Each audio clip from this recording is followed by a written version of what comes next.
name's Chris Van Vliet. I've been in Miami about a year now. I love South Florida, and it's been great living here. But I've been in broadcasting now about 11 years, television, radio, and I was where you guys were. And it all started, I guess, in high school. We had a communications class where we would make television every single week. We would go out and shoot segments, and on Friday we would make a TV show out of it. And I just thought this was incredible. I mean, we were being in front of the camera, behind the camera, whatever we were doing. It was a camera operator, audio guy, VTR, everything. It was just fun. It was exciting. I did the morning announcements in high school. So when it came time to pick a college major, it was like, well, communications, that was the fun thing we did. We made TV every week, so let's do that.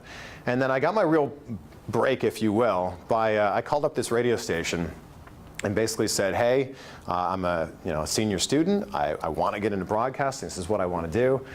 Can I come in and just see how it's done? Can I come in and volunteer and just watch you guys do your thing? And they said, we don't let that happen. It's against our insurance policy or something. How would you like a job? I said, well, sure. They said it only pays $8 an hour. I said, well, that's $8 more than I thought I was going to be making. So I was at this AM radio station being a board operator, so running the soundboard for different talk shows.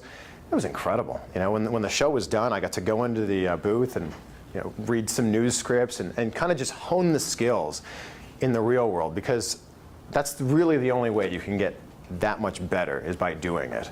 And I think that some of the best broadcasters on television did radio to begin with. Billy Bush, Ryan Seacrest, just to name a few, and the list goes on and on and on and on. Television's done often in very little sound bites. You're speaking for 15, 20 seconds at a time.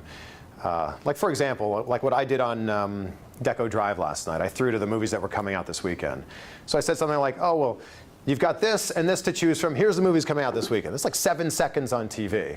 But to be able to get into that comfort level of being able to speak to an audience, speak to a camera, speak to the other people on the side of that camera for those 7 seconds, 8 seconds, 10 seconds, whatever, you should be able to fill up 7 minutes, 10 minutes in radio without dead air, without the ums and ahs and those things. So I think that because of the long format of radio, it helps in the short format of television. This isn't a job where you're going to wake up and you go 9 to 5 and your day is done.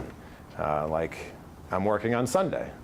I don't usually work. I usually work Monday to Friday, noon-ish to 8. Our show is live at 7:30. So Sunday, my boss goes, Sacha Baron Cohen's going to be in Miami. So you're going to interview him. You guys know that? Borat, he has a new movie coming out. Yeah.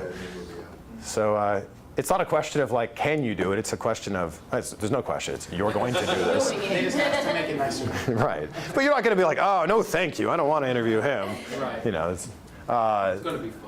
Of course it's going to be fun. And we'll make it fun, or at least we'll attempt to. Or at least we'll make it look fun on TV, one or the other.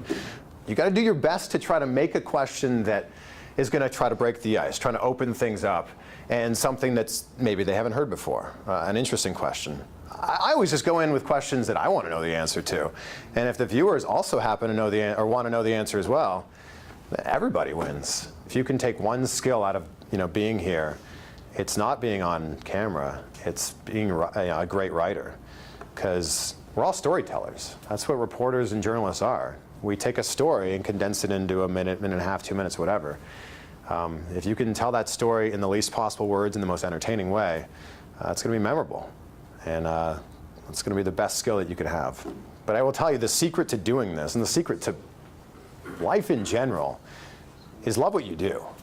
Passion.